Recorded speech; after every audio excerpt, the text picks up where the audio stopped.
First love, ito ang pag-ibig na kailanman ay hinding-hindi mawawala o malilimutan ng ating isipan. Ito rin ang klase ng pag-ibig na maaaring mag-iwan ng magagandang alaala sa paglipas ng panahon. Ikaw kabarangay, anong karanasan ang tumatak sa iyo noong nakilala mo ang first love mo?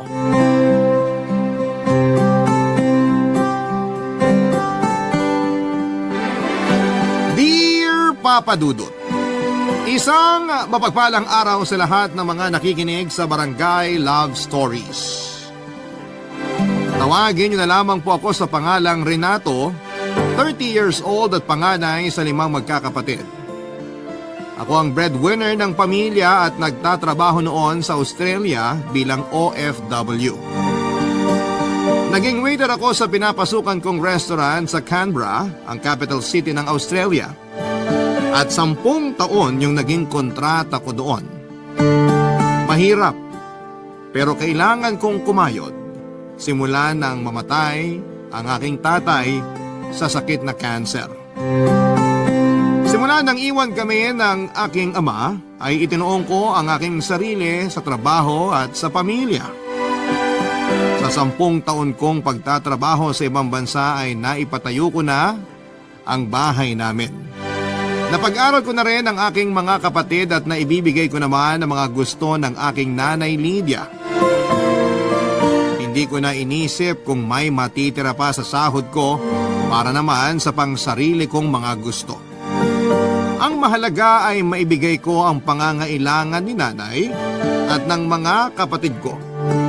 Maging maayos lang ang buhay nila at maging masaya ay okay na ako.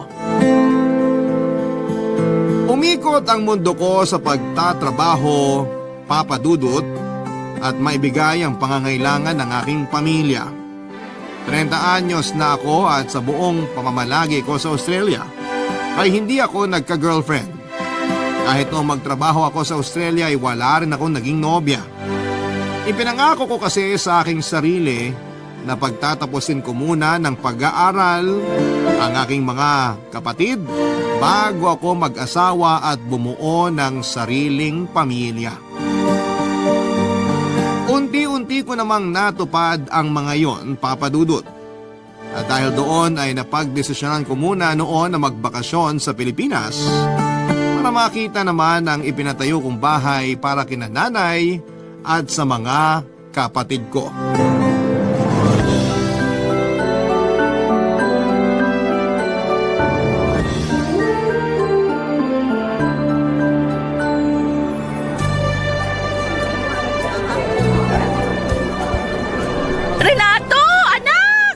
Nay! Sa wakas, nakauwi ka na. Pasensya na kung late ako sa pagsundo sa'yo. Kanina ka pa ba naghihintay? Hindi naman po, mga 30 minutes lang. Sabi ko naman po sa inyo, magta-taxi na lang ako. Ay naku, sayang ang gastos kung magta-taxi ka pa. Siguradong malaki ang magiging pamasahe mo. Isa pa, marami kang dalang gamit, kaya siguradong mahihirapan ka. Baka samantalahin ka pa ng ibang taxi driver dyan. Ay, oo nga po eh. Kaya ang hirap mamuhay dito sa Pilipinas. Minsan, sarili mo pang kababayan yung manloloko sa'yo. Samantalang, pare-pareho lang naman tayo na gusto makarao sa araw-araw.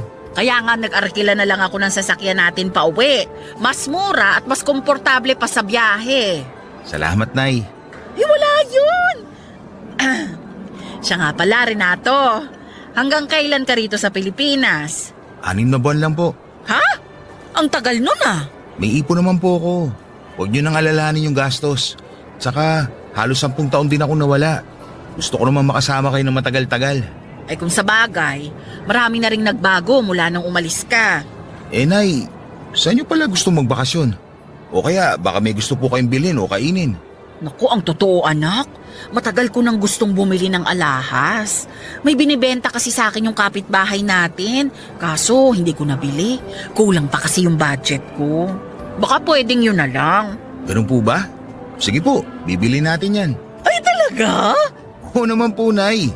Naku, napakabait talaga nitong anak ko. Kaya paborito ko to eh. Pahalik nga. Kayo talaga. Pinaliguan niyo pa ako ng halik sa pisngi. Tsaka alam ko naman pong binobola niyo lang ako. Uy, hindi Sa lahat ng anak ko, ikaw lang yung hindi nagpapasakit ng ulo ko. Bakit, Nay? Pinapasakit na ba ng mga kapatid ko yung ulo nyo? Ay, kung alam mo lang, Renato, yung isa mong kapatid na babae, gusto palaging sumasama sa mga barkada. Magbi-beach daw sila. Hindi ko pinayagan kasi malayo at may mga kasamang lalaki. Kayo naman, Nay. Para namang hindi kayo dumaan sa pagkadalaga. Sana pinayagan nyo na. Anong payagan? Nako, hindi Iba na ang mga kabataan ngayon. Hindi tulad ng mga panahon nyo na may mga takot pa sa magulang. Masyado na silang mapupusok ngayon. Alam mo ba yung anak ng kapitbahay natin? Grade 10 pa lang, buntis na! Kayo talaga. Tayo na lang kaya mag-beach magkakasama. Tagal ko na rin hindi nakakita ng dagat. Doon sa Australia, puro mga building at sasakyan lang nakikita ko. Talaga ba, anak? Uy, sige, sigurado ako matutuwa ang mga kapatid mo. Papadudot ni minsan ay hindi ako humindi sa mga gusto ng aking ina. Kung ano ang mga bagay na gusto niyang bilhin at gawin ay palagi ko yung sinusunod. Madalas nga ay kulang pa ang pinapadala ko sa panggastos nila sa bahay. Minsan ay naiinis ako dahil halos kakapadala ko pa lamang ng pera sa kanila, wala pang isang buwan ay ubos na. Pero kahit na ganoon ay hinahayaan ko na lamang. Dinadaan ko na lamang sa pag-iinom ang inis ko. At kinabukasan ay balik na naman sa normal ang lahat. Paulit-ulit lang ang nangyayari sa akin at wala naman akong magawa dahil para din naman sa kanila yung ginagawa ko noon. May mga pagkakataong nangungulila ako noon sa aking pamilya. Mahirap man ay tinis ko ang mga araw na ako lamang ang mag-isa. Papadudot minsan nga ay naisip ko na umuwi na lamang at maghanap ng trabaho. Pero tuwing sasagi sa isipan ko ang mga bagay na yon ay palaging may nangyayari na hindi ko inaasahan. Nang minsang magpaalam ako sa boss ko na mag-resign ako ay sakto namang naaksidente ang bunso kong kapatid. Nabangga raw ng kotse ang minamaneho niyang motor. Wala akong nagawa kundi ang ipagpaliban na lamang muna ang pag-uwi ko sa Pilipinas dahil nabaon ako sa utang noon sa mga kaibigan ko sa Australia para sa pampapagamot sa kapatid ko. Hindi ko alam ang gagawin ko ng mga panahong yon, papadudot. Wala kasi sa buwan ng budget ko ang emergency fund na gagamitin para sa ospital kaya nakahiram ako sa mga kasama ko sa trabaho. Itinuloy ko ang pagtatrabaho sa Australia kasi ayaw ko namang pumayag na magtrabaho si nanay. Matanda na siya at may mga iniinda na ring mga sakit. Kaya kahit halos magkandakuba na ako sa pagtatrabaho sa ibang bansa, ay nagtiyaga pa rin ako dahil kailangan ako ng pamilya ko. Isang buwan pa nga lang ako noong nagbabakasyon sa Pilipinas, papadudot, ay naimitehan ako ng mga kaklase ko noong high school na pumunta sa aming class reunion. Nung una ay ayaw kong pumunta dahil nahihiya ako. Alam ko kasing mas successful na sa akin ang mga kabatch ko. Pero nang malaman kong may isang tao na naging importante sa akin ang dadalo, hindi na ako nagdalawang isip pa at pumayag na sa imbitasyon nila.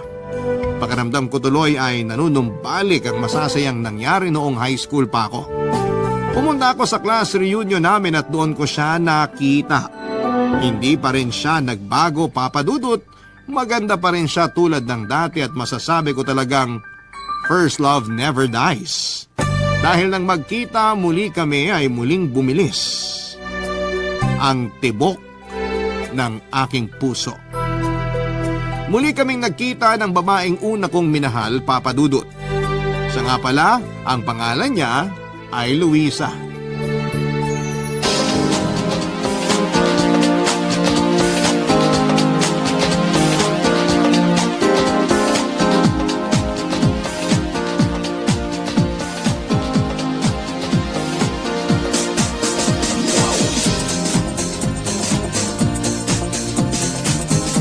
Luisa! Uy, Renato! Ikaw pala! Upo ka. Bakante pa naman dito sa tabi ko. Sige, salamat. Kamusta na? Okay naman. Tagal na nating di nagkita. Ilang taon na nga ba? Oo nga eh. Siguro mga 12 years na. 12 years na?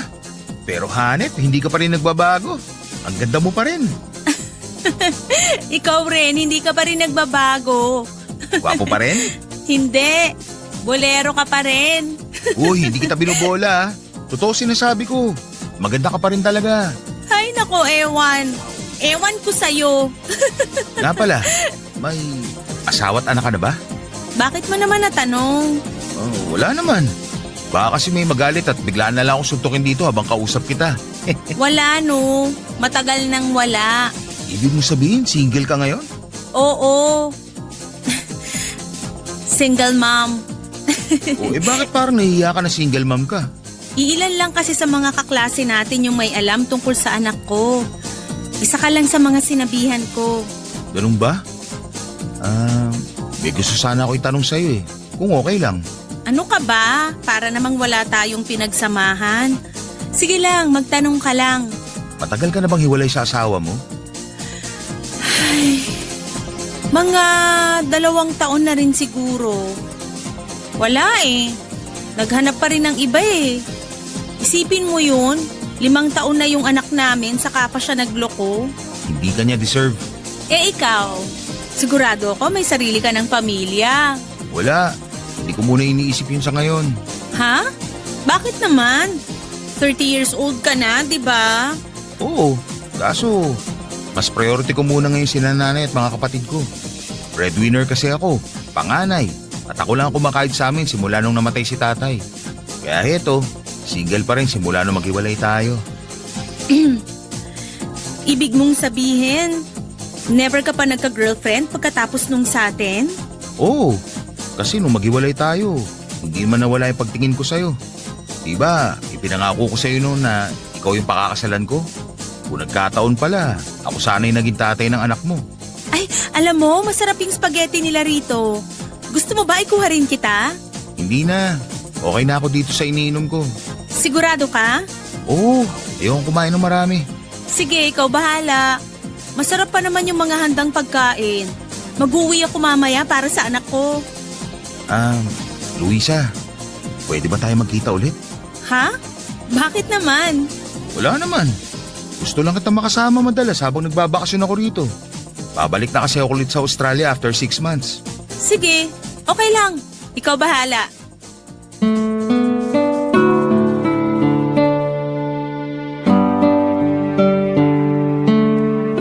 Papadudot pakiramdam ko ay nagkaroon ulit ako ng pag-asa sa sinabing yon ni Luisa.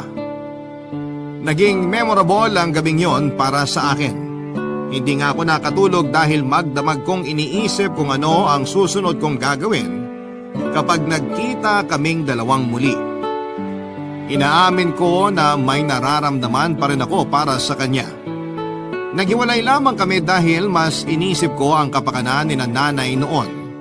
Pero maayos naman kaming naghiwalay ni Luisa at sinabi ko sa kanya na kailangan ko munang magtrabaho sa ibang bansa para may pangtustos sa gastusin ng aking pamilya.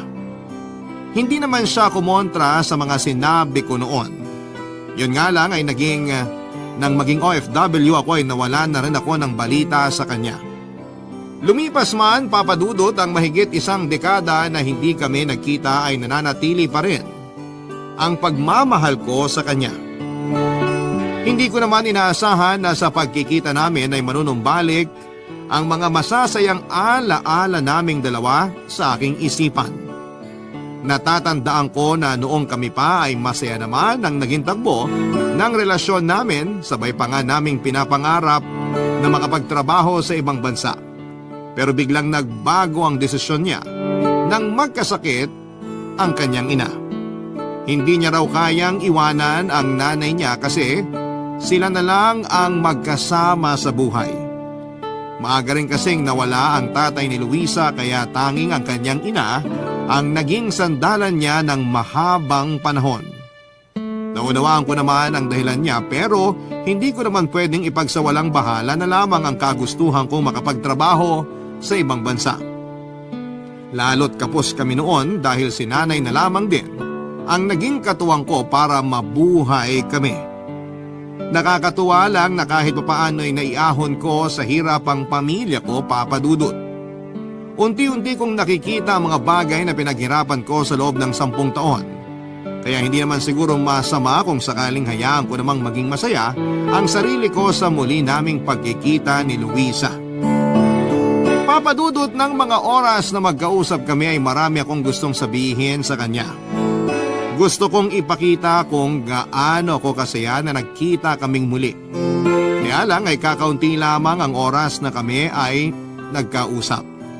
Pero nangako ako noon sa sarili ko na kung magkikita pa kami ay hindi ko na palalampasin ang pagkakataon sapagkat gusto kong ligawan siyang muli ng mga panahong yon, Papa Dudut. Barangay Love Stories. Barangay Love Stories. Dumating na nga ang araw na pinakahihintay ko, Papa Dudut. Nagkita kaming muli ni Luisa sa isang restaurant sa Makati. Sa muli naming pagkikita ni Luisa ay hindi ko maitago ang sayang nararamdaman ko. Ganon pala talaga kapag gusto mo ang isang tao. Kulang ang isang araw na kasama mo siya. Kung pwede nga lang ay huwag na sanang matapos ang oras na magkasama kaming dalawa. Hindi mawala ang ngiti sa mga labi ko habang kausap ko siya at pakiramdam ko ay sasabog ang dibdib ko sa sobrang kaba habang kausap ko si Luisa. Hindi ko nga siya magawang titigan ng diretsyo sa mga mata dahil naiilang ako. Pero hindi ko hinayaan na pangunahan ako ng kaba noong mga oras na yon. Inamin ko sa kanya na gusto ko siya at nung una ay tila nag-aalinlangan siyang sumagot nang aminin ang totoo kong nararamdaman para sa kanya. Hindi rin naman siguro masama kung sakaling manligaw ako sa kanya kasi nga single naman siya at hiwalay sa asawa. Tatanggapin ko naman kahit may anak na siya, Papa Dudut. Alam kong hindi magiging madali ang lahat sa amin pero kahit ano pa man ang pagsubok na dadaanan naming dalawa ay handa akong harapin makasama lamang siya. Hindi ko naman pinalampas ang sandali na magkasama kami at tinanong ko siya kung maaari ba akong dumalaw sa bahay nila. Pumayag naman siya, Papa Dudut. Pagkakataon ko na kasi yon para patunayan sa kanya na handa akong ipaglaban ang nararamdaman ko para sa kanya. Noong mga oras na yon ay nakatayo ako sa harap ng pinto ng bahay niya. Nagdadalawang isip pa akong mag-doorbell pero nandun na rin naman ako kaya nilakasan ko na ang loob ko, Papa Dudut.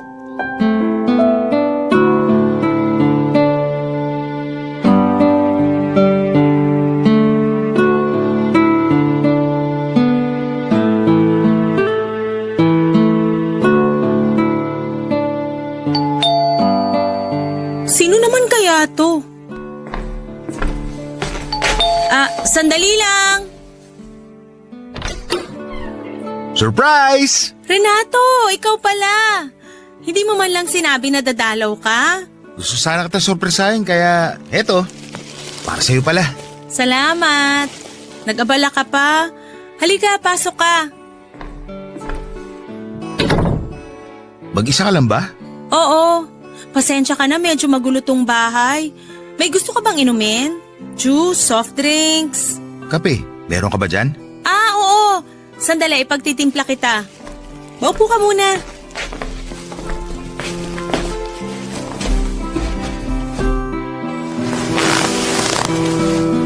Nasaan pala yung anak mo? Kasama ngayon ng tatay niya. Kapag weekend, sinahayaan ko muna silang mag-ama. Luisa, hindi ka ba nahihirapang magpalaki ng anak? Nahihirapan, syempre. Pero kailangan ko maging matatag kasi kailangan ako ng anak ko. Oh, eto na yung kape mo. Dahan-dahan ka lang, medyo mainit. Salamat. Mahal mo pa ba yung tatay ng anak mo? Ano namang klaseng tanong yan? Wala lang. Baka lang kasi naiisip mong humanap pa rin ng katuwang sa buhay since matagal ka ng single. Hindi ko muna iniisip yan sa ngayon. Mas priority ko kasi anak ko kaysa sa mga ganyang bagay. Paano kung sabihin ko sa'yo na gusto ko tayong ligawan? Huwag kang magbiro, Renato. Hindi ako nagbibiro. Nag-iisip ka ba? Ano na lang sasabihin ng mga tao sa paligid mo? May anak na ako. Wala akong pakialam sa sasabihin nila. Gusto kita. Yun ang mahalaga sa akin. Hindi mo alam ang sinasabi mo. Luisa, totoo tong nararamdaman ko. Gusto pa rin kita at handa akong patunayan yun. Ano bang nakita mo sa akin para magustuhan mo? Marami. Hindi ka katulad ng ibang babae na nakilala ko. Mabait ka, maalaga, at higit sa lahat, totoong tao ka. Sige, payag na akong manligaw ka. Talaga? Pero wag kang umasa na sasagutin kita agad ah. Oo! Hindi ako aasa.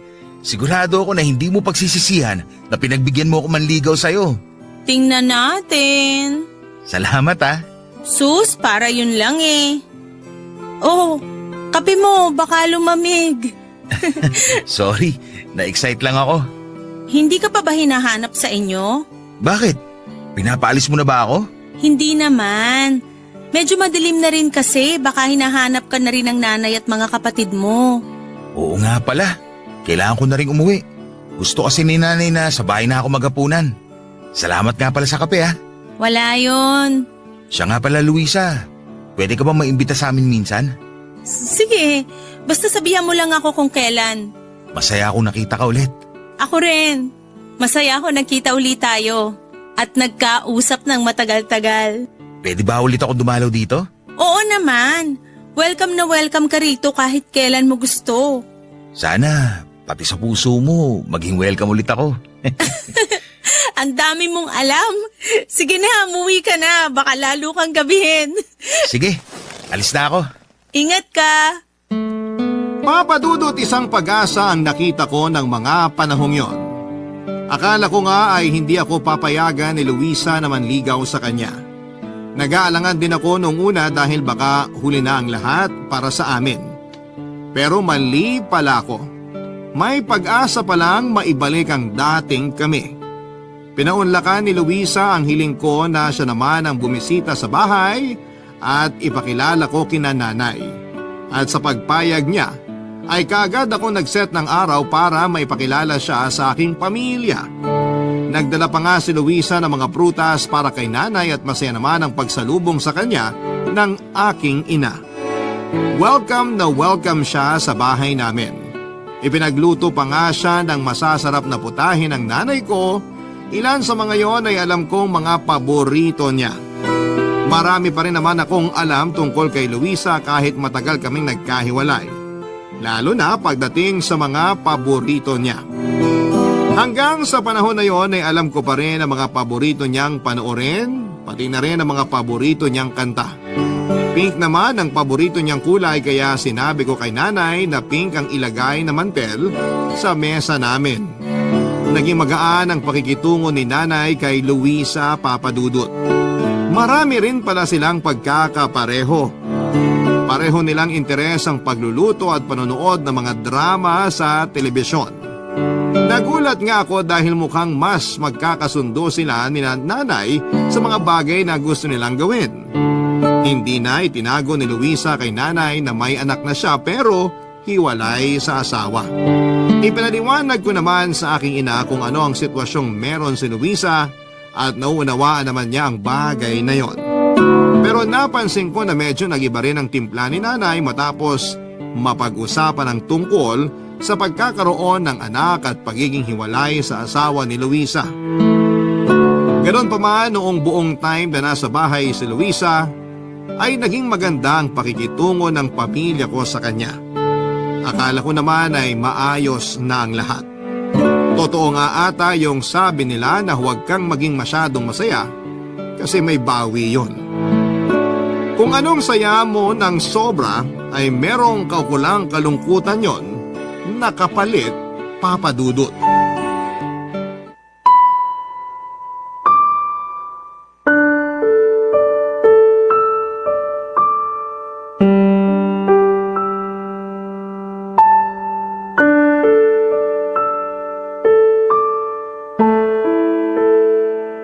Nay, pwede ho ba tayo mag-usap?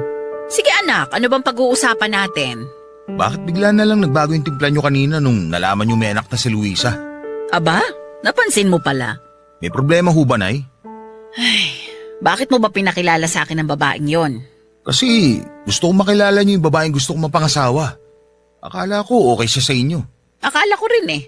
Pero hindi ko pala siya gusto para sa'yo. Marami pang ibang babae dyan. Makakahanap ka pa ng disenteng babae. Disente siya, Nay. Disente? Naririnig mo ba yung sarili mo, Renato? Kailan ba naging disente ang babaeng naanak ka na ng kung sinong lalaki, ha? Ano? Ikaw ang magpapalamon sa anak ng babaeng yon? Mag-isip ka nga. Ganyan ba talaga kayo mag-isip? Tingin niyo ba, magiging sangkalan lang ako ni Luisa sa mga nangyari sa buhay niya? Ay bakit? Hindi ba? Kilala ko ang mga ganong klase ng babae. Baka ginusto ka lang niya para may magsustento sa kanila ng anak niya. Kaya tigilan mo na yung babaeng yon. Mahal ko si Luisa, Nay. Ay, hindi mo alam yung sinasabi mo. Akala ko ba okay na sa inyo si Luisa? Bakit bigla yata nagbagong isip niyo? Hindi ka nag-iisip. Disgrasyada yung babaeng yun. Ano na lang ang sasabihin ng mga tao sa'yo? Ano na lang ang sasabihin ng mga kamag-anak natin? Wala ho akong pakialam sa sasabihin nila. Kung ikaw wala, ako meron. Hindi ko kayang marinig na pinagchichismisan tayo ng mga kapitbahay dahil lang sa... Dahil sa ano? Dahil may anak yung babaeng mahal ko? Anak naman! Hindi mo ba naiisip na baka gawin ka lang panakipbutas ng babaeng yun? Hindi siya ganong klase ng babae. Ay paano ka nakakasiguro? Ilang taon kayong hindi nagkita? Malay ba natin kung anong klaseng babae yan? Tama na ho, Nay. Anak, sundin mo na lang ako. Palagi kita sinusunod, Nay. Palagi. Pero hindi sa pagkakataong to. Bigay niyo na ho to sa akin. Ay hindi pwede! Huwag mo nang ipilit yung babaeng yun sa pamilya natin! Nay, buong buhay ko, ibinuhos ko sa inyo ng mga kapatid ko. Tiniis ko lahat para sa pamilya natin. Yung pangungulila at pagkasabi ko na makita kayo, lahat yun, tiniis ko. Wala na nga ako itinira para sa sarili ko eh. Halos lahat ng meron ako, ibinigay ko sa inyo. Sinusumbatan mo ba ako? Hindi, Nay. Gusto ko lang sana sabihin na kahit ngayon lang, ako naman. Sana pagbigyan niyo ako kahit ngayon lang. Please naman, Nay. Buksan mo ang mga mata mo! Hindi siyang para sa'yo! Wala na ho akong ibang nakikita na makakasama habang buhay. Si Luisa lang. Marami pang mga babae dyan! Mas maganda at edukada pa. Naniniwala akong may iba ka pang makikilala. Siya lang ho'y gusto ko. Siya lang, Nay. Utang na loob, Renato! Makinig ka naman sa akin! Gusto ko lang na mapabuti ang buhay mo! Gagawin ko ang gusto ko, Nay. Sa ayaw at sa gusto nyo. Mukhang wala na rin naman patutunguhan tong usapan na to. Mas mabuti pang umalis na lang ako. Renato! Bumalik ka rito! Renato!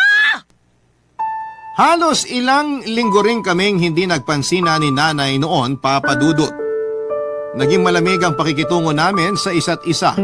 At may mga pagkakataon pa nga na parang hangin lamang ako sa kanya sa tuwing magkakasalubong kami. Masakit para sa akin na may samaan kami ng loob ng nanay ko. Pero hindi ko naman kayang basta na lamang sundin ang gusto niya. Mahal na mahal ko si Luisa. Kaya kahit mabigat sa loob ko ay sinuway ko ang aking ina. Mahal ko si nanay pero hanggang kailan niya ako kontrolin ang mga bagay na gusto ko. Ang totoo ay gustong gusto ko siyang kausapin pero sa tuwing magtatangka kong lapitan siya ay palagi niya akong iniiwasan. Mahirap man pero kinailangan ko talagang tiisin. Pero umaasa ako ng mga panahon na yon na hindi na lalo pang lumala ang tampuhan namin ng nanay ko. Kaso matigas siya. Kahit na anong gawin kong pakiusap ay baliwala lang sa kanya.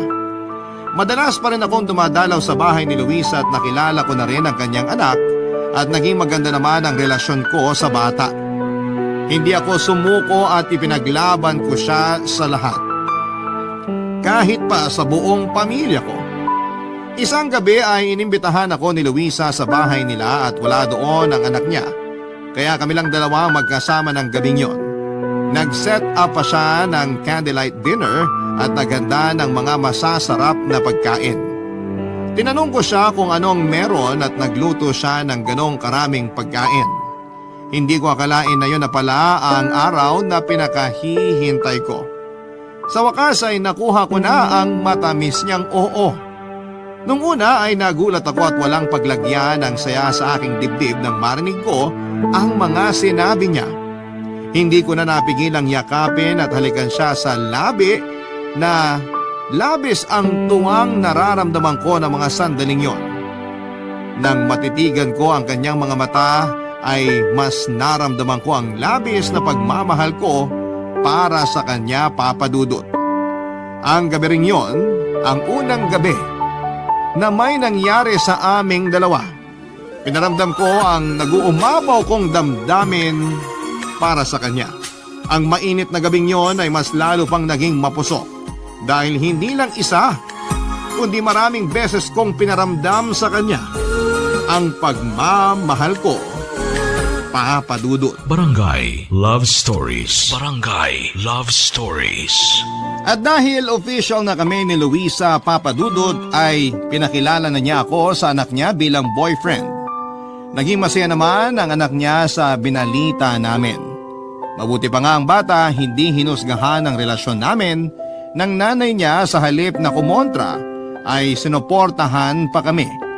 Ipinakilala ko na rin siya sa mga kapatid ko bilang girlfriend ko. Hindi rin naman kumontra ang mga kapatid ko dahil gusto lang din ng mga ito na maging masaya ko. Mabuti na nga lang at hindi nila ako pinigilan sa gusto ko. Pero iba ang naging reaksyon ni nanay nang sabihin kong kami na ni Luisa. Tahimik lamang si nanay na mga oras na yon. Pero alam kong hindi niya nagustuhan ang ibinalita namin sa kanya. Iniwasan pa nga ni Luisa or iniwasan niya si Luisa nang alokin siya nito ng pagkain.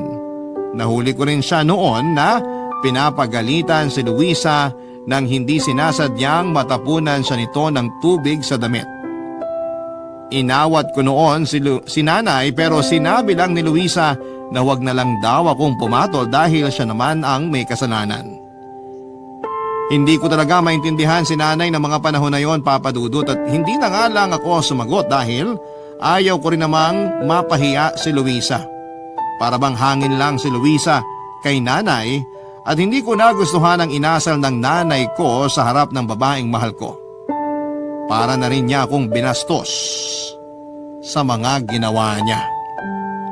At dahil nga roon ay hindi ko napigilan ng aking sarili na kumprontahin muli si nanay nang makauwi na si Luisa. Nakakainis lang na hindi man lang nirespeto ng nanay ko ang kagustuhan ko. Siya pa ang may ganang magmataas pagkatapos ng lahat ng ginawa ko para sa pamilya namin. Hindi naman sa nanunumbat ako, Papa Dudut, pero sa hirap ng dinanas ko sa ibang bansa. Sana naman ay sinuportahan ako ni nanay sa mga desisyon na makasama si Luisa habang buhay. Pero mukhang malabong mangyari ang bagay na yon dahil parang naging sintigas ng bakal ang puso ng aking ina.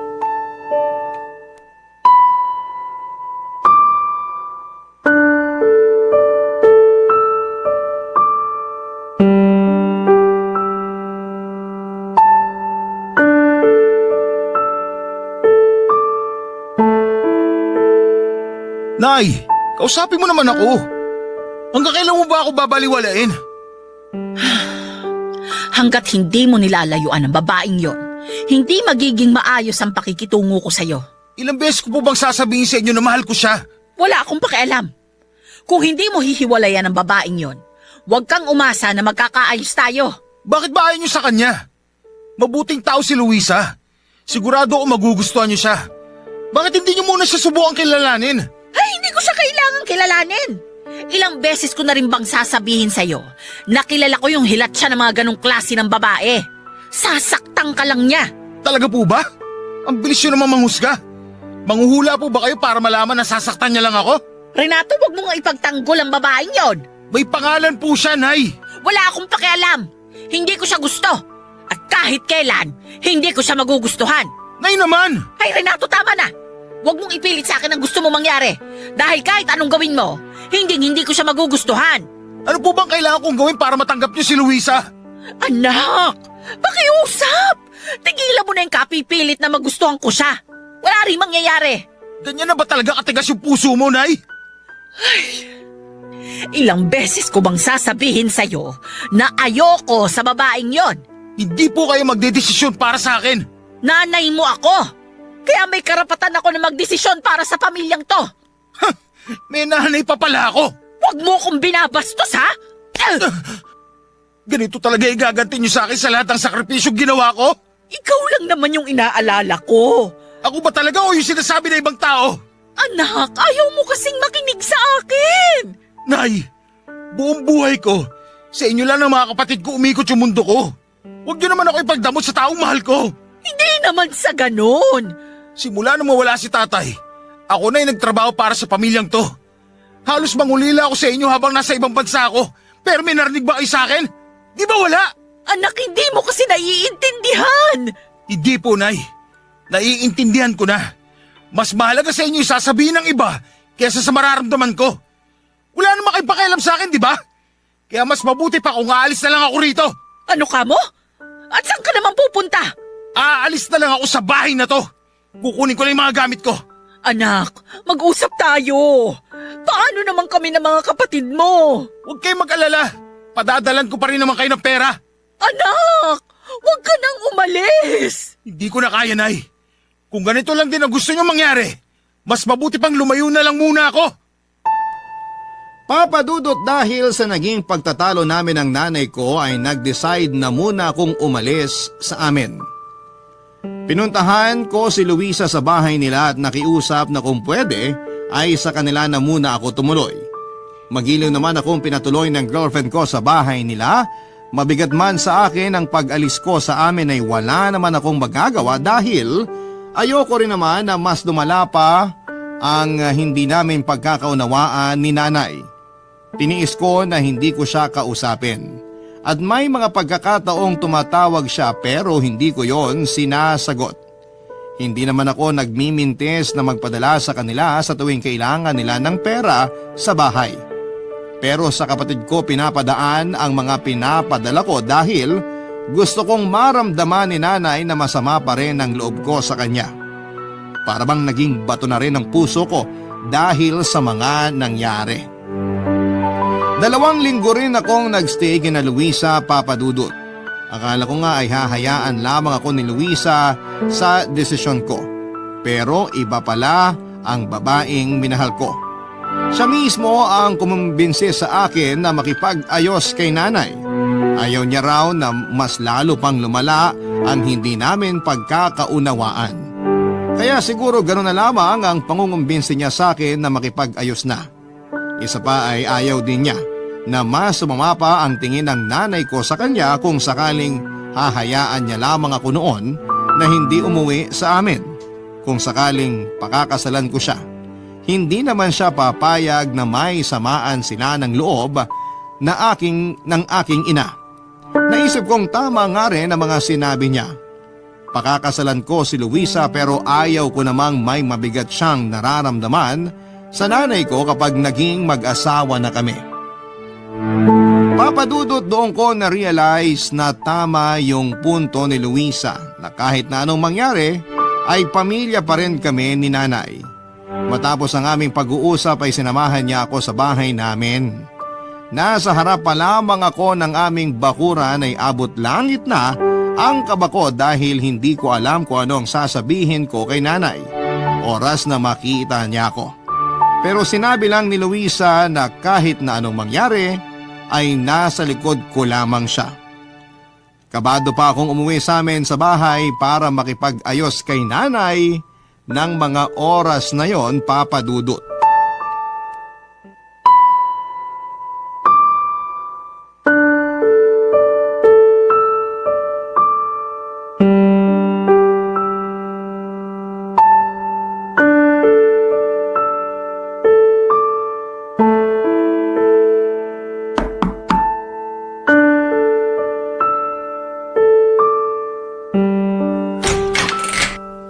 Nay, Oh, butit umuwi ka pa. may kasama po pala ako. Nay, kumusta po? O siya, pumasok na kayo. Naghanda ako ng pagkain. Sige po.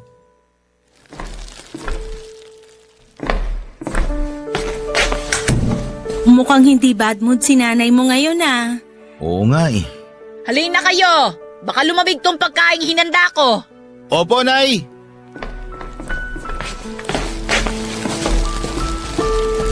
Nay, para po pala sa inyo. Bumili po kami ng kakanin sa palengke para may merienda kayo. Ilagay mo na lang dyan. Salamat.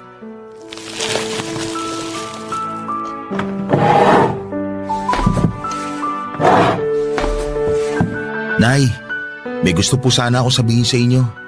Ano yon? Gusto ko sanang humingi ng tawad sa mga nasabi ko nung nakaraan. Mali ako na pinagsalitaan ko kayo ng masama. Kahit anong mangyari, nanay ko pa rin po kayo. Sana po, magkaayos na tayo. Ako rin po. Gusto ko pong mag-sorry kung ano man yung pagkakamaling nagawa ko.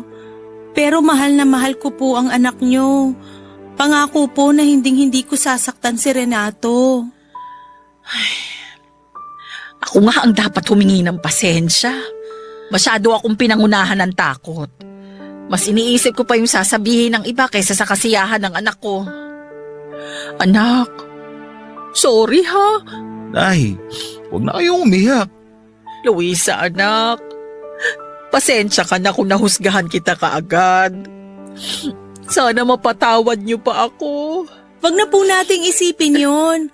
Ang mahalaga po sa akin ngayon, okay na po kayo ni Renato. Ang totoo nga niya, Nay. Si Luisa po ang kumumbisi sa akin na kausapin kayo. Talaga ba? Naku, hindi ka naman pala talaga nagkamali ng babaeng pakakasalan, ano? Totoo po yan. Ang swerte niyo po, tita. Napakabait po ng anak niyo at napalaki niyo rin siya ng tama. Nako, totoo yan. Napakaswerte ko sa anak kong yan. Pero wag mo na akong tawaging tita. Nanay na lang din ang itawag mo sa akin. Pasasaan pa't magiging manugang din naman kita. Naku, Nay, wala pa po sa isip namin yan. Hindi pa nga po nagpo-propose tong si Renato. Ang totoo niya, Nay. Kaya rin ako nagpunta dito. Gusto ko po sana magpaalam. Magpaalam saan? Pakakasalan ko na po si Luisa pagbalik ko galing Australia. Hoy, Anak, ano bang sinasabi mo? Matagal ko nang gusto mag-propose sa'yo. Pero gusto ko kapag ginawa ko yun, sa harap mismo ng nanay ko. Kaya eto, hawak ang singsing na to. Luluhod ako sa harapan mo. Ano bang ginagawa mo? Tumayo ka nga dyan. Luisa, pumapayag ka ba na pakasalan ako? pumayag ka na. Sige na, Luisa. Oo naman. Pumapayag ako na magpakasal sa'yo. Mahal na mahal kita. Mahal na mahal din kita. O tama na yung kaswitan nyo. Baka lumamig tong iniluto ko. Basta ha, bigyan nyo ako agad ng apo. Apo ka agad, Nay? Ilan po ba ang gusto nyo, Nay? Huy, kumalma ka nga. Bakit? Doon din naman tayo pupunta. Ay nako, tama na nga yan. Kumain na tayo. Basta gusto ko, maganda ako sa kasal ninyo. Naku, tamang-tama, Nay. Magaling na makeup artist yung kaibigan ko. Sigurado ako na magiging maganda kayo sa araw ng kasal namin at magmumukha kayong dalaga. Talaga ba? Opo! Napakasaya ng araw na to. At hindi na rin ako makapaghintay na ikasal kayo mga anak.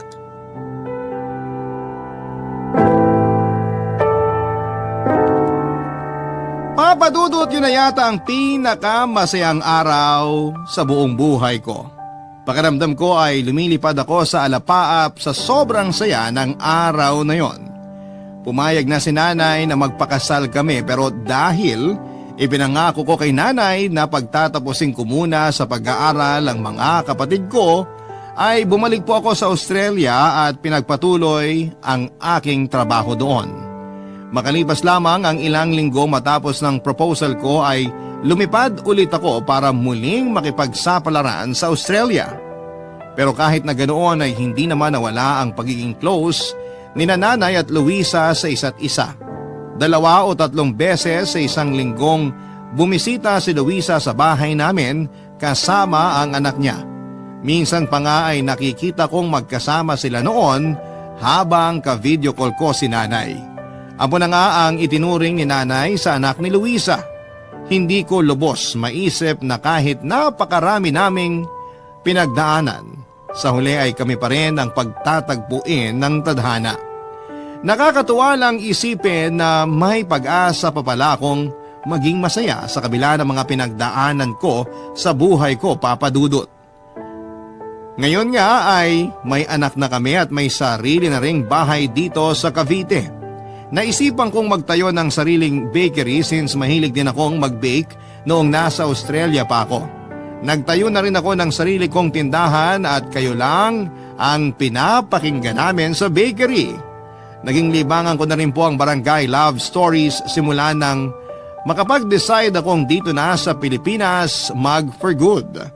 Sa tuwing napapakinggan ko ang inyong programa sa radyo ay napapawi ang pagkainip ko sa pagbabantay sa aking negosyo.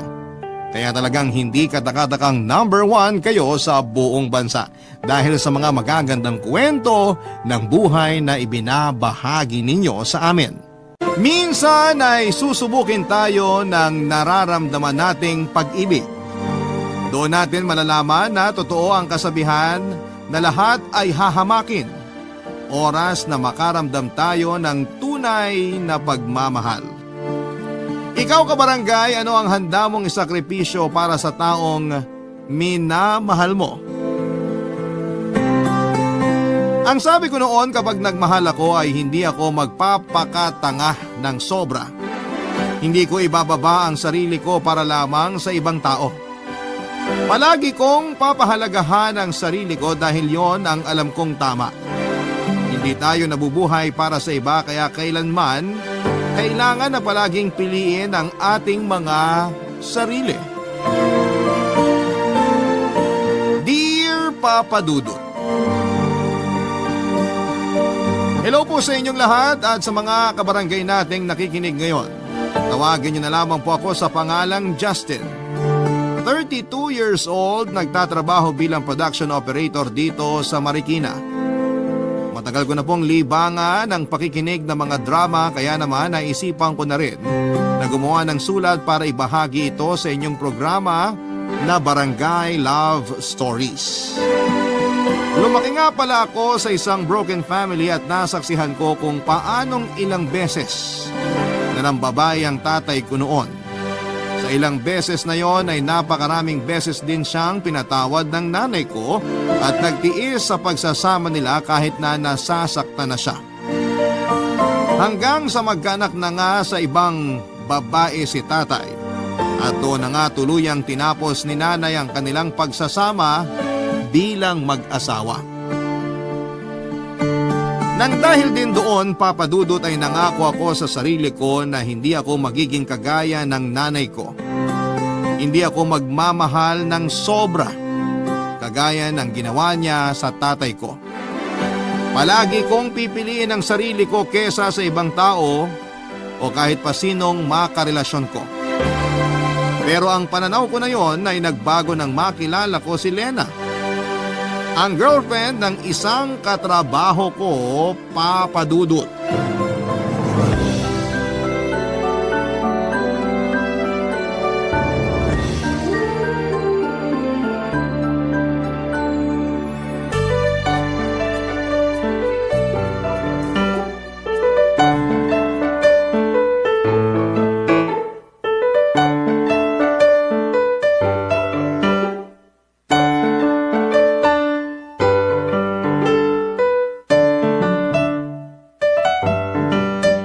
Mga pare, mauna na kaming umuwi ni Lena. Baka matraffic pa kami. O sige Jojo, walang problema. Happy birthday ulit, Justin. Thank you Lena. Salamat din pala dun sa dinala mong sisig para sa pulutan namin. Napakasarap. Talaga? Nagustuhan mo? Oo, sobra. Solid yung lasa tsaka yung pagkakaluto. Di ba Danny? Oo, bitin nga eh. Next time ulit ha. Tapos mas damihan mo pa sana para hindi nakakabitin. Uy, ano ka ba? Mahiya ka naman. Ngayon pa nga lang natin nakilala si Lena tapos ganyang kakagad kung maka-request sa kanya. Ayos lang. Natutuwa nga ako at nagustuhan yung niluto ko. Mahilig talagang magluto tong si Lena. Halata naman sa katawan ko kasi mula na magkasama kami sa bahay. Lumaki na tong tiyan ko. Oh, sige na mga pare. Mauna na kami sa inyo ni Danny. Ayoko rin masyado magpakalasing kasi motor kong sasakyan namin pa uwi ni Lena. Mahirap na. Bawi na lang ako sa next inuman session natin. Ayos lang yun, basta mag-ingat kayo ha. Oo. Ay, Justin, yung request ko nga pala tungkol sa pag-a-apply ni Lena sa pinagkatrabahuhan natin. Huwag mo sanang kalimutan yun, pare. Ako nang bahala dun, sisiguraduhin ko na matatanggap si Lena sa trabaho natin. Narinig mo yun, be? Kaya hindi ka na dapat mag-alala kapag nagpasa ka ng resume sa HR namin. Salamat na agad, Justin. Wala yun. Oh, mag-iingat kayo ha. Jojo, Ares ha. Kasama mo pa naman si Lena. Alam ni Lena kung gaano ko kaingat sa pagdadrive ng motor. O pare, alis na kami. Happy birthday ulit. Uy, pare! Ang lakas ng topic ah. Concerned lang ako sa'yo, pare. Ha? Bakit naman? Kasi, malapit na yatang humiwalay ang ulo mo mula sa leg mo. Sa sobrang habol ng tingin mo dun kina Jojo. Tinitingnan ko lang naman kung hindi na ba sila babalik. Baka lang kasi biglang magbago isip ni Jojo eh. Makipag-inuman ulit sa atin. Alam mo naman kung gaano kalakas uminom yun. Alam ko. Pero kung bumalik ba sila, anong gagawin mo? Eh di syempre, tataboy ko na sila pa uwi. Weh, talaga?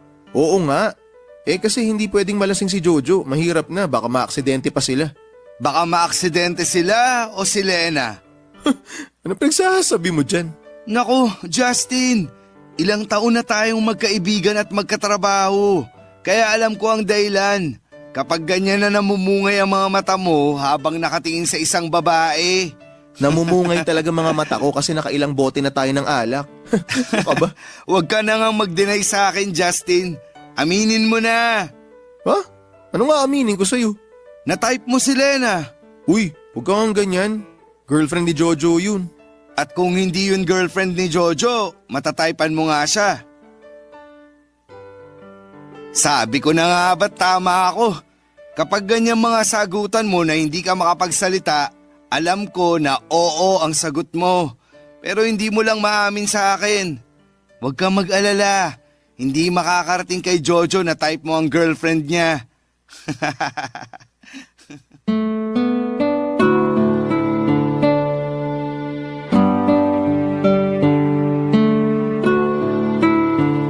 Papadudot maganda si Lena. Hindi siya matangkad, morena ang kulay ng kanyang makines na balat. Malambing ang kanyang boses at pinaka gusto kong parte ng mukha niya ay ang mga mata niya na para bang palaging nang aakit. Sa tuwing magsasalubong ang mga tingin naming dalawa, unang beses ko pa lamang siyang nakita, iba na ang naramdaman kong kilig. Para akong na love at first sight sa kanya nang ipakilala siya ni Jojo sa amin ni Danny.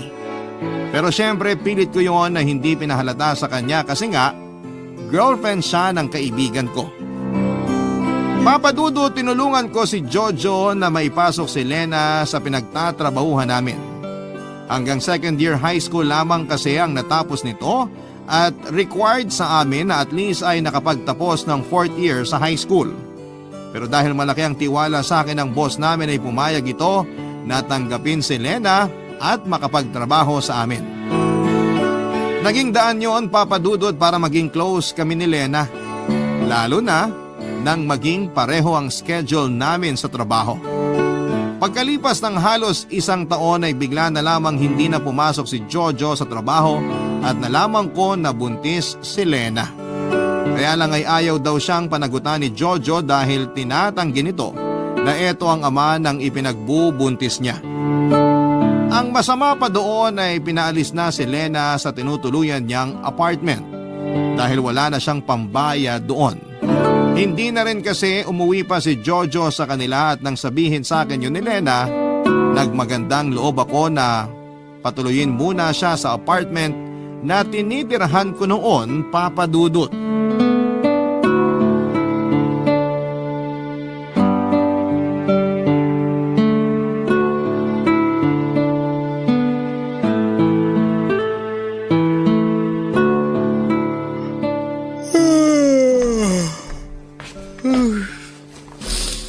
Grabe. Nakakaantok talaga kapag ganito kaaga ang shift sa trabaho. Mabuti naman at gising ka na, Justin. Lena, ang aga mo namang nagising. Oo, nagluto kasi ako ng maaalmusal natin eh. Yan pala yung mabangong amoy na gumising sa akin kanina. Pagbangon ko ng sofa, akala ko nanggagaling sa kapitbahay yung amoy. Ang laki rin kasi ng kusina mo rito sa apartment. Kaya hindi masyadong dinigsasala yung pagluluto na ginagawa ko rito. Umupo ka na dyan. Malapit na ako matapos sa pagpiprito ng galunggong dito. Parang sobrang aga mo nagising ah. Di naman masyado. Hindi masyado pero nakapagsangag ka na ng kanin. Nakapagprito ka na rin ng itlog. Ito, nakahain na dito sa lamesa. Puno na rin tong termos, oh. Kagabi wala nang laman to ah. Mabilis lang din talaga akong kumilos at magluto kaya natapos ko na kaagad gawin ng mga yan. Eto na yung pritong galunggong na bagay dyan sa sinangag na kanin natin. Grabe, ang sarap naman ng almusal ko. Sisipagin talaga ako nito magtrabaho mamaya. Kailangan mong kumain ng marami kasi alam ko na kapag ganitong patapos ng buwan, tambak talaga kayo sa trabaho. Sinabi mo pa. Kaya panay din ang overtime ko kasi nire-require ng manager namin. Kaya nga ubusin mo tong niluto ko para may energy ka mamaya sa overtime nyo. Gagawin ko talaga yan pero syempre, tutulungan mo ako na ubusin tong mga niluto mo. Oo naman kasi kanina pa rin kami nagugutom ng baby ko eh. Ay, yan na nga ang sinasabi ko eh. Masyado mong pinapagod ang sarili mo. Baka makasama yan sa ipinagbubuntis mo. Hindi naman ako ganong napagod. Hindi gaano pero halos lahat ng gawain dito sa apartment inaasikaso mo. Yung paglalaba, paglilinis ng banyo, pagdidilig ng ilang halaman ko sa labas, tsaka pag-aayos ng mga gamit sa sala. Lahat yun palagi mong inaasikaso. Wala rin kasi akong ibang pwedeng pagkaabalahan dito sa apartment mo, Justin eh. Pwede ka namang manood ng mga palabas sa GMA o makinig sa Barangay LS para hindi ka naiinip dito. Ayun na nga, hindi rin kasi talaga ako sanay na hindi kumikilo sa bahay kaya naghahanap talaga ako ng pwedeng gawin. Pero kailangan mo na ring sanayin ng sarili mo na ipahinga ang katawan mo. Nabanggit mo kasi sa akin yung sinabi sa'yo ng doktor na medyo sensitibo ang pagbubuntis mo. Kaya kailangan mong alagaan ang katawan mo.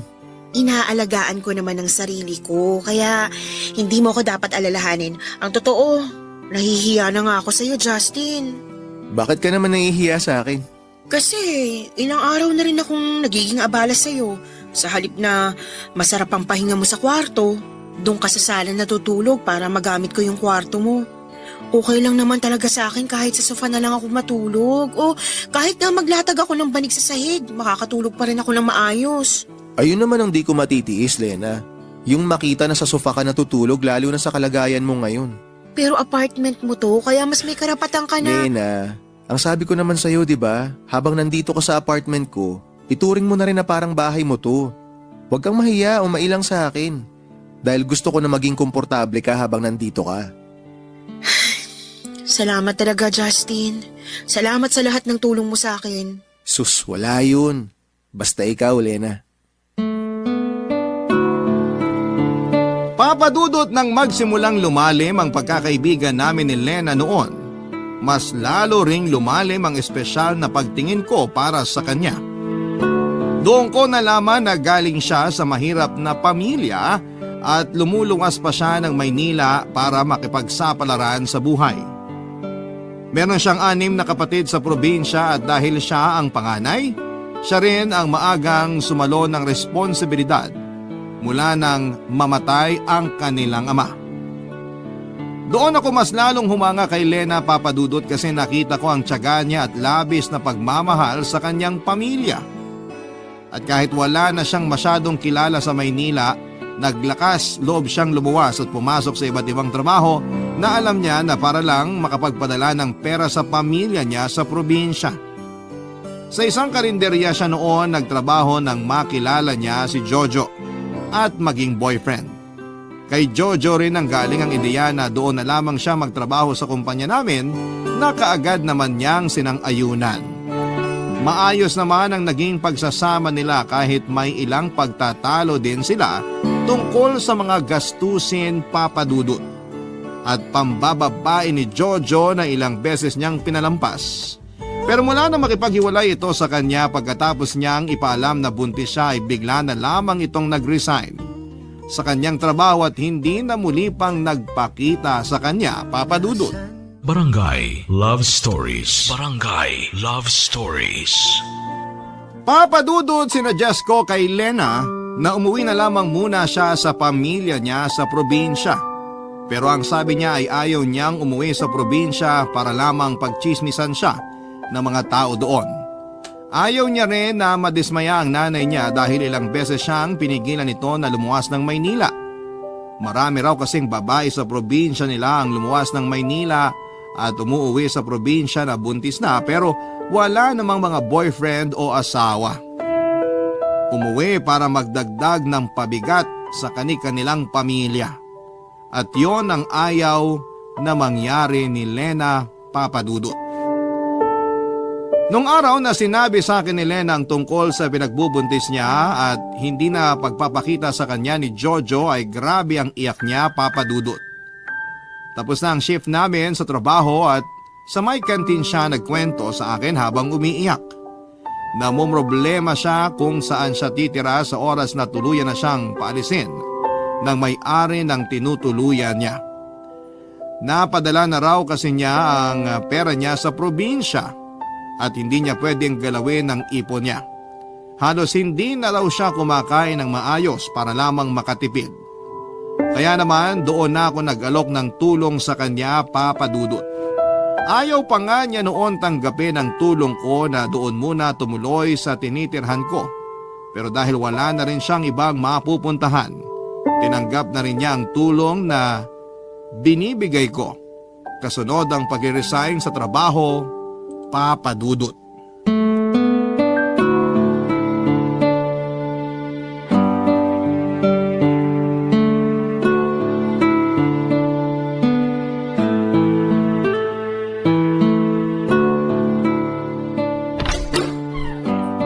Justin, eto pang minudo para sa pulutan yun ni Danny. Ayan o, sakto at ubos na tong lechon kawali na pulutan namin. Lena, thank you ah. Kapag naubos yan, meron pa dun sa kusina. Kumuha na lang kayo ha. Magpapahinga ka na ba? Oo, papasok na rin ako sa kwarto kasi medyo inaantok na ako. Sige, salamat sa pag-aasikaso ng pulutan namin ah. Dito na lang din kami sa labas para hindi ka na maingayan sa amin. Pwede naman kayong pumuesto dun sa sala. Di na, dito na lang kami. Alam mo namang malakas ang boses nito ni Danny. Maaabala ka lang sa pagtulog mo kapag doon kami uminom sa loob. Grabe ka naman talaga sa akin, pare. Bakit? Totoo naman yung sinabi ko ah. Mahihirapan talaga si Lena na makatulog kapag nasa sala tayo kasi kapag nalalasing ka, para kang may megaphone sa lalamunan. Lakas ng boses mo. Hindi naman sobrang lakas, di ba, Lena? Oo, hindi nga. Tsaka malalim naman ako matulog kaya hindi kayo makakaabala sa akin. O sige na, papasok na ako sa loob ng bahay. Pag tapos na kayo dyan, kahit iwanan nyo na lang dyan, yung mga kalat, bukas ko na lang ililigpit. Uy, ano ka ba? Kami nang bahala magligpit dito. Di ko naman ganong lalasingin tong si Danny kaya mauutusan ko siyang iligpit tong mga kalat mamaya. Oo nga, Lena. Kami nang bahala dito. Oh, narinig mo si Danny. Sige na, Lena, magpahinga ka na. Salamat ulit dito sa mga niluto mong pulutan para sa amin. Wala yon, Justin. Sige na, papasok na ako sa loob. Enjoy lang kayo dyan. Mukhang nagkakamabutihan na kayo ni Lena, pare. Anong nagkakamabutihang sinasabi mo dyan? Ano? Hindi ka pa ba aamin sa akin, pare? Ano na mga meaning ko? Ano pa? E di yung tungkol sa relasyon yung dalawa ni Lena. Uy, walang ganyan ah. Wala kaming relasyon ni Lena. Siya kinaan mo nga yung boses mo. Nakakahiya pag narinig niya yung sinasabi mo, baka kung ano pa isipin ng tao. Nagtatanong lang naman ako. Nagtatanong pero parang ayaw mo namang maniwala sa sagot ko. Hindi naman sa ayaw ko maniwala. Ano lang, medyo nangihinayang lang ako. Saan ka naman nangihinayang? Sa chance na sinasayang mo para maging syota mo na si Lena. Justin, alam ko naman na matagal ka nang may gusto sa kanya.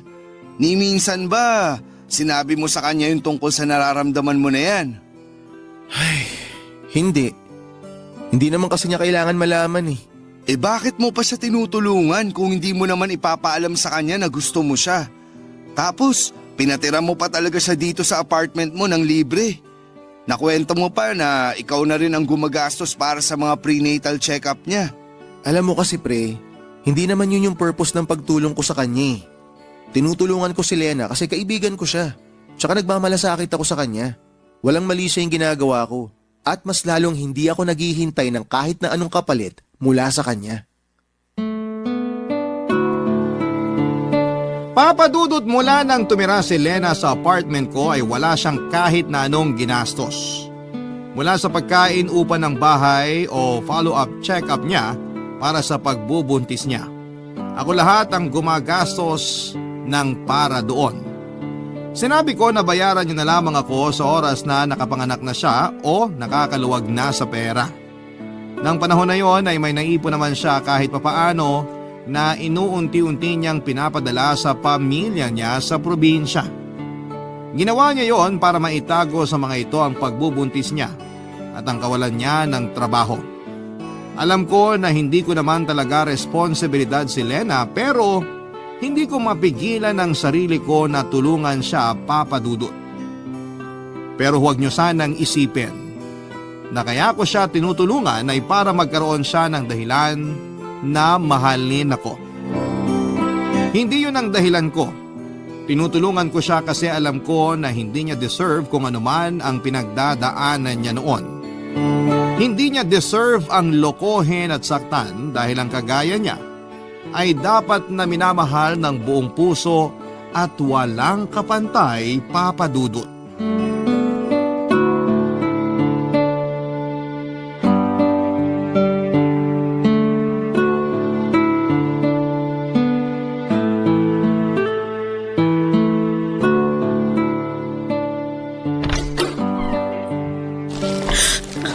Justin, ang aga mo naman yatang umuwi ngayon. Oo, nag-early out kasi ako.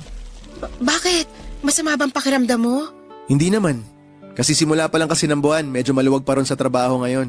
Kaya pinayagan yung iba sa amin na mag-early out. Buti ayos lang yun sa manager nyo. Walang kaso yun sa kanya. Normal na rin namang nangyayari to pag walang masyadong ginagawa. Tsaka konti lang din naman kami pinapayagan na mag-early out. Yung mga empleyado lang na madalas mag-overtime.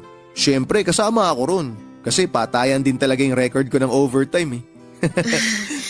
Oo nga eh. Grabe rin kasi yung overtime mo nung nakaraang buwan.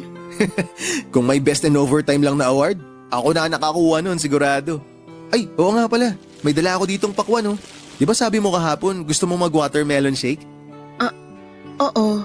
Tamang-tama, gumagana pa yung lumang blender ko dyan kaya magagamit ko pa yun para gumawa ng shake mamaya.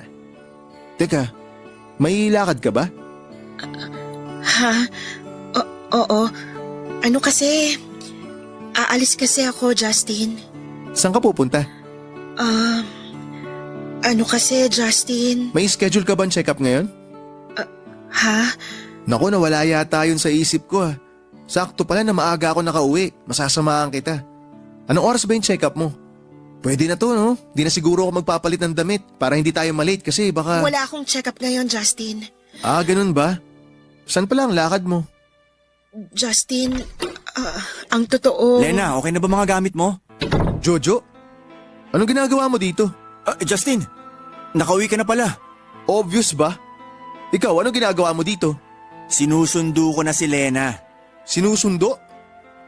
Lena, anong pinagsasabi nito? Ayun nga, Justin. Nag-usap na kasi kami ni Jojo at nagkasundo kami na ayusin ang relasyon naming dalawa.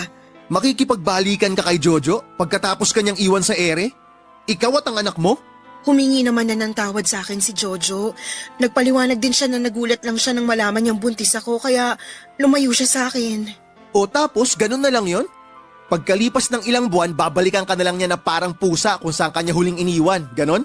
At ikaw naman, magpapabilog ka na lang sa mga sinasabi niyang puro kasinungalingan.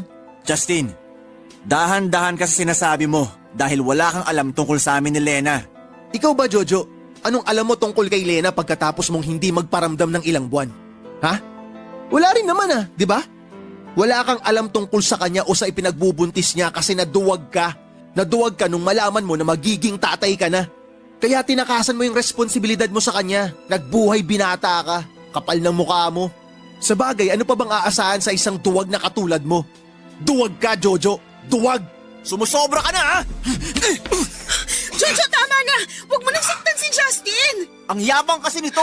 Akala niya kung sino siya. Bakit?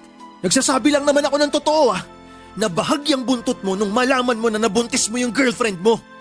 Kaya ikaw, Lena, makinig ka sa akin. Huwag mo nang balikan yung duwag na yan. Kasi sigurado ako na magsisisi ka lang sa huli. Justin, sorry pero buo na ang desisyon ko. Aayusin na namin ni Jojo ang relasyon naming dalawa. Sasama na ako sa kanya dahil handa na siyang panagutan ng magiging anak namin. Aaminin ko sa inyo, Papa Dudut, na may bahagi ng sarili ko ang umaasa na sana'y dumating ang araw na mahalin din ako ni Lena. Na mapagtanto niya na mas karapat dapat ako para sa kanya. Hindi ako humingi ng kahit na anong kapalit sa mga ibinigay na naitulong ko sa kanya, pero umaasa ako na sana'y dumating ang araw na masuklian lahat ng sakripisyo at pagmamahal na ginawa ko para sa kanya. Umasa ako na tanggapin niya ako bilang tamang tao na bahagi ng buhay niya. Kaya naman sobra akong nasaktan, Papa Dudut, nang kaagad akong iwanan ni Lena dahil lamang sa biglang pagbalik ni Jojo sa buhay niya. Hindi ako makapaniwala na kaagad nasasama si Lena sa kanya pagkatapos ng ginawa ni Jojo sa kanya.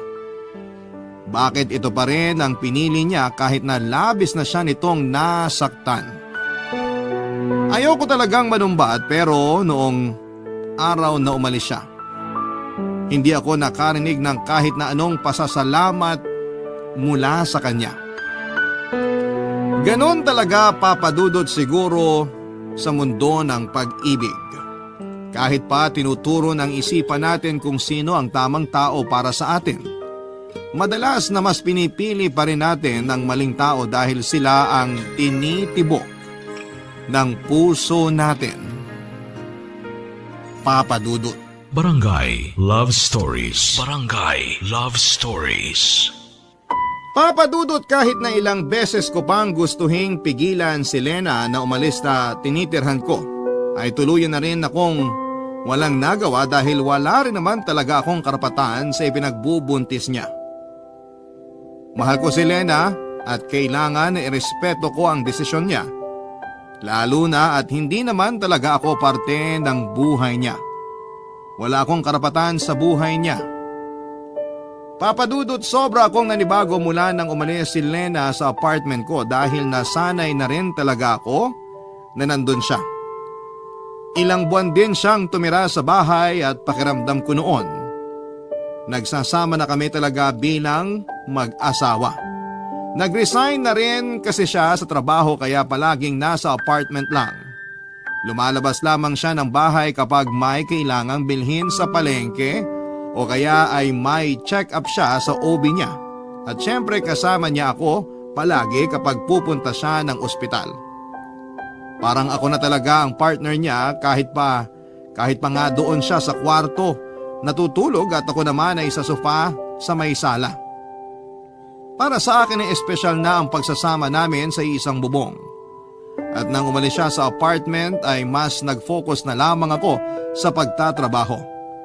Madalas na nag-overtime para kahit papaano ay hindi ko masyadong ma-miss si Lena, Papa Dudut.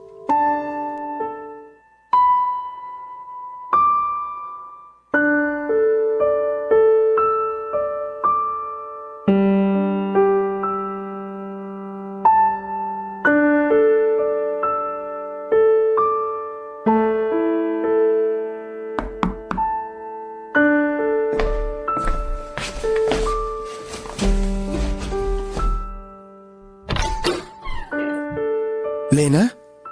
Hi, Justin. Good morning. Good morning. Napadalaw ka?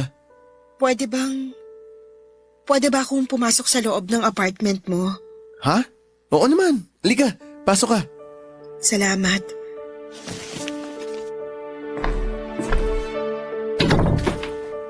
Maupo ka muna sa sofa. Sige.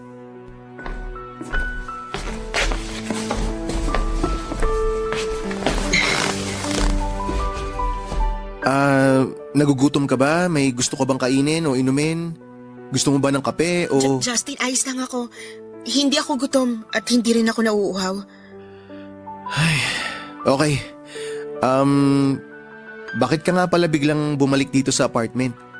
Tsaka napansin ko medyo malaki yung bag na dala mo ah. Anong meron? Ang totoo, umalis na kasi ako dun sa tinutuluyang bahay ni Jojo. Ha? Bakit? Anong nangyari? Uy, Lena, sandali lang. Huwag kang umiyak. Sabi mo sa akin kung ano bang nangyari. Sinaktan ka ba niya? Pinagbuhatan ka ba niya ng kamay? Mas masakit pa dyan ang ginawa niya sa akin, Justin. Anong mas masakit pa yung ginawa niya sa'yo? Bakit? Ano bang ginawa niya? Sabihin mo sa akin, Lena. Niloko niya ako. Niloko ako ni Jojo, Justin. Niloko niya ako. Ang sakit. Ang sakit-sakit, Justin. Lena, sandali, huminahon ka lang. Baka mamaya makasama pa sa baby mo yung sobrang pag-iyak mo eh. Ang sakit kasi talaga, Justin. Hindi ako makapaniwala na magagawa yun sa akin ni Jojo ngayong magkakaanak na kami. Ano ba kasing nangyari? Nahuli ko siya na may ibang babae na pala siya. Paano mo siya nahuli? Ilang araw na kasi siyang umuwi ng malalim ang gabi. Tapos, madalas na may naaamoy akong pabango ng babae sa mga damit niya na nilalaban ko. Baka naman may katrabaho lang siyang babae na napadikit sa kanya. Posible naman yun. Hindi, Justin. Noon pa lang, malakas ng kutob ko na may ibang babae si Jojo. Kaya hindi ako nakatiis. Pinuntahan ko siya kagabi sa pinagtatrabahuan niya. Nakuha ko kasi yung address sa company ID niya, kaya alam ko kung saan ko siya pupuntahan. Sinakto ko sa oras ng tapos ng trabaho niya at doon. Doon ko nakita na tama ang lahat ng hinala ko, Justin. Nakita ko siyang naglalakad habang may kahawak kamay siya na ibang babae. Kaya hindi ko na napigilan ang sarili ko. Sinugod ko sila pero pinagtabuyan lang ako ni Jojo. Tinulak niya pa ako ng malakas. At halos masubsob ako sa lupa nang gawin niya yun. Ano? Ginawa niya sa'yo yun? Oo. At sinabi niya na kahit kailan, ayaw niya na raw ako makita pero hinintay ko pa rin siya sa apartment niya, Justin. Hinintay ko siya hanggang kaninang madaling araw. Pero hindi siya umuwi. Nag-text lang siya sa akin na sana raw pag-uwi niya sa bahay. Hindi niya na ako makita doon. Ay, napakawalang hiya talaga ng lalaking yun. Justin, ayoko talaga sanang umalis. Ayoko masirang pamilya namin at ayoko lumaki na walang tatay ang magiging anak ko pero pagod na ako. Pagod na akong mahalin si Jojo. Pagod na akong masaktan ng dahil sa kanya pero natatakot ako. Natatakot ako kasi wala na akong alam na ibang pwedeng puntahan dito sa Maynila kaya nandito ulit ako. Justin, sorry. Sorry kung bigla na lang akong umalis doon. Sorry kung hindi man lang ako nakapagpasalamat sa'yo. Nahihiya ako na bumalik dito ngayon pero wala na talaga akong ibang pupuntahan. Kaya sorry. Sorry talaga. Lena, huwag ka na mag-sorry. Hindi naman ako nagalit sa'yo eh. At mas lalong hindi rin kita pababayaan. Hindi ko kayo pababayaan ng magiging anak mo. Papadudot sa parting ito ng sulat ko ay alam ko na marami ng kabarangay ang naiinis sa akin ngayon dahil sa ginawa ko na muling pagtanggap kay Lena sa apartment ko. Pero naaawa na lang din kasi ako sa kanya. Ang laki na ng tiyan niya at hirap na siyang maglakad tapos ay halata sa mukha niya na sobrang stress pa siya.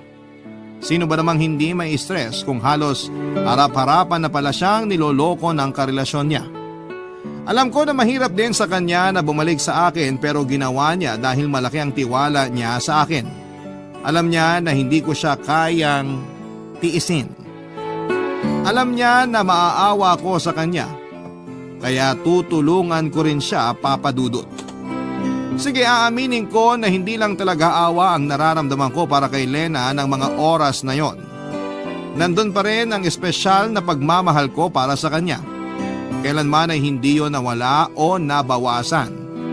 Kahit pa nasaktan talaga ako dahil sa biglang pag-iwan niya sa akin para lamang bumalik kay Jojo.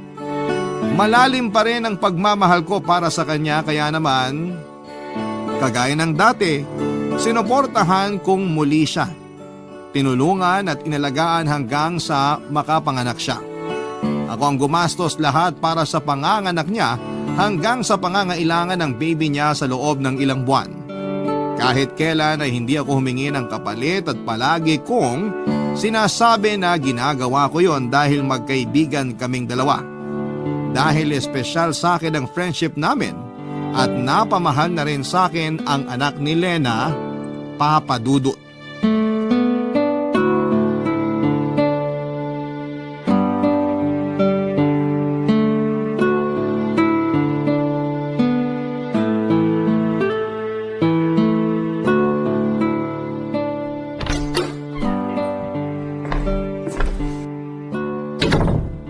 Lena? Lena, nasa kwarto ka ba? May papakita ako sa'yo, dali. Sigurado magugustuhan mo to. Justin, Lena, sorry hindi na ako kumatok. Dumiretso pasok na ako. Excited na kasi ako ipakita sa ito eh. Ay, teka, tulog na ba si baby? oo, kanina pa kaya medyo malalim ng tulog niya sa crib ngayon. Mamaya ako na lang siya lalambingin. Gusto ko na talagang makita mo tong dala ko. Oh, buksan mo tong paper bag, dali. Anong laman ito? Buksan mo na para malaman mo. Sige. Mga damit para kay baby? Oo, para sa kanya lahat yan. Binili ko yan sa asawa ng kasamaan ko sa trabaho. Branded at brand new ang mga yan, pero mura lang niya binenta sa akin. Binigyan niya kasi ako ng malaking discount para daw makabili ako ng marami. Ang gaganda ng mga to, Justin. Mukhang bagay talaga sa baby ko. Ako mismo pumili ng mga yan. Sobrang excited ko nga kanina habang pumipili ako eh. Ang gaganda nga talaga ng mga to. Nagustuhan mo ba? Oo naman, syempre. Lahat to, bagay na bagay kay baby. Ang totoo, nahihiya na nga ako sa'yo, Justin eh. Bakit ka naman mahihiya? Alam mo naman na napamahal na sa akin ng baby mo. Kaya ginagawa ko to kasi importante siya sa akin. Importante kayong dalawa sa akin ng baby mo. Ayun na nga, masyado mo nang inaakong responsibilidad sa amin ng anak ko kahit hindi mo naman kailangang gawin yun. Magkaibigan tayong dalawa kaya hindi ka na iba sa akin. Parte na kayo ni baby ng buhay at pamilya ko. Pero sobra-sobra na tong ginagawa mo para sa akin. Minsan, hindi na kinakaya ng konsensya ko na tanggapin yung bagay at effort na binibigay mo sa amin, Justin eh. Kasi alam naman natin ang totoo. Hindi mo kami pamilya ng anak ko. Teka, Lena.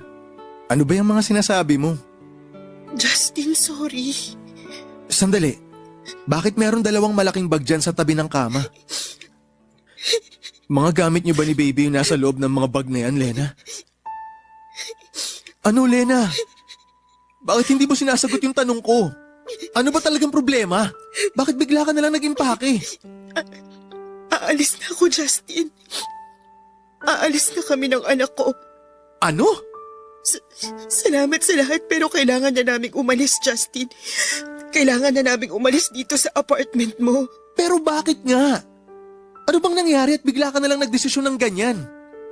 Ginagawa ko lang kung ano yung alam kong tamang gawin. Okay, ganito. Sabihin mo sa akin ang totoo.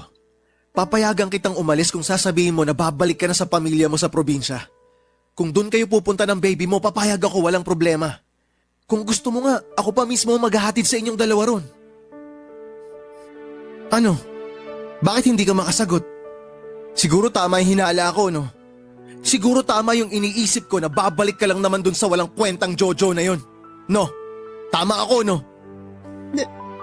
Nagpunta kasi siya dito kahapon habang nasa trabaho ka at humingi siya ng sorry sa akin. At pinatawad mo naman agad siya. Pagkatapos ng lahat ng masasamang bagay na ginawa niya sa'yo? Lena, pinabayaan ka ni Jojo. Nasaan ba siya nung oras na nanganak ka? Sino bang kasama mo nung unang beses na mahawakan mo yung baby mo? Hindi ako nanunumbat, pero sana naman maisip mo na kahit kailan hindi siya naging mabuting tatay para sa baby mo. Nagbago na si Jojo at naniniwala ako sa kanya. Alam ko na mahal niya kami ng baby ko. Yan din ang sinabi mo dati. Tsaka alam mo, sa totoo lang, nakita ko na lahat to. Nangyari na lahat to eh. Yung bigla ka nalang aalis dito para lang bumalik sa walang kwentang Jojo na yun. Lena, kailan ka ba maaawa sa sarili mo? Ha? Ilang beses ka na niyang sinaktan, pero balik ka pa rin ang balik sa kanya. Mahal ko si Jojo at mahal niya rin ako. Pero mahal din kita. Mahal kita, Lena.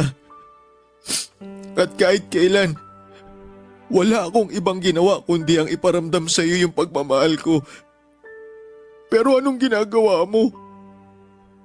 Paulit-ulit mo sinasaktan yung sarili mo. Nandito naman ako.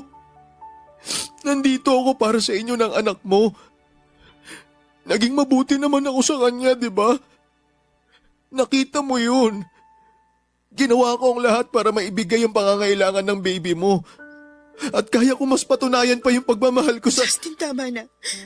Alam ko naman yung tungkol sa nararamdaman mo para sa akin sa simula pa lang eh. Kaya sobra ako nagpapasalamat sa'yo. At sorry. Sorry kung kahit kailan hindi ko kayang suklian yun. Bakit hindi mo muna subukan? Subukan mo na mahalin ako, Lena. Subukan mo lang. Dahil alam ko na kahit kailan hindi ko magagawa yun. Hindi ko magagawa na mahalin ka kasi si Jojo lang ang mahal ko. Kaya aalis na kami ni baby. Papalik na kami sa kanya. Sa tunay na tatay ng baby ko. Lena, please. Pagbigyan mo naman ako. Subukan mo lang na mahalin ako. Huwag ka na munang umalis dito. Kaya ko kayong alagaan ng anak mo. Kaya ko magpakatatay at gagawin ko ang lahat para sa...